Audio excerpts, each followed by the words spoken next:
একটা নদী যা দেখতে একদম শান্ত, নরম, মিষ্টি স্রোতে বইছে, কিন্তু এই নদীর বুকে নিচে লুকিয়ে আছে এক অজানা অন্ধকার রহস্য। 1983 সালের কথা। উত্তরবঙ্গে এক ছোট্ট গ্রাম, নাম মাথাভাঙা। গ্রামের পাশ দিয়ে বয়ে গেছে কালীগঙ্গা নদী।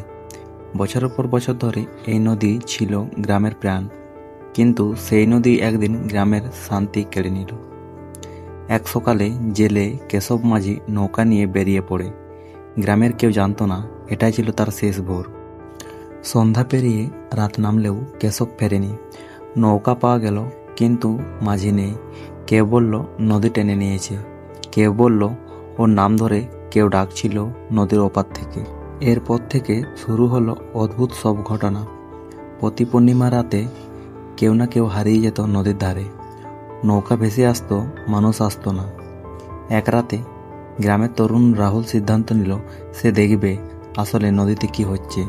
লণ্ঠন হাতে সে দাঁড়ালো নদীর পাড়ে। রাত তখন গভীর, কুয়াশা ঘন হয়ে এসেছে।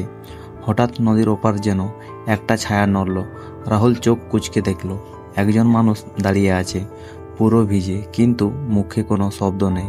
রাহুল এগিয়ে গেল কয়েক পা। তখনই নদীর হাওয়ায় লণ্ঠনের আলো নিভে গেল, আর সেই মুহূর্তেই কেউ তার কানে ফিসফিস করে বলল, ফিরে যা, না হলে তুই থাকবে ওদের সাথে।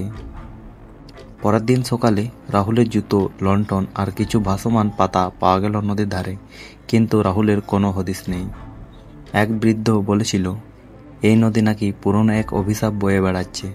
অনেক বছর আগে এখানে একটা ফেরিঘাট ডুবে গেছিল। তখন বিশেষজন মানুষ একসাথে হারিয়ে যায়। তাদের আত্মা আজও নাকি নদীর তলায় ভাসে। আজও পূর্ণিমার রাতে গ্রামের মানুষ ঘরেই জানলা বন্ধ করে রাখে, কারণ তারা জানে যদি নদীর দিকে তাকাও তবে হয়তো তুমি নিজের প্রতিচ্ছবি নয়, দেখবে তাদের, যারা আর ফিরে আসেনি। নদী শান্ত দেখালেও তার বুকের নিচে লুকিয়ে আছে অজস্র গল্প, অজস্র মৃত্যু, আর হয়তো তোমার নামটাও অপেক্ষা করছে পরের পাতায়।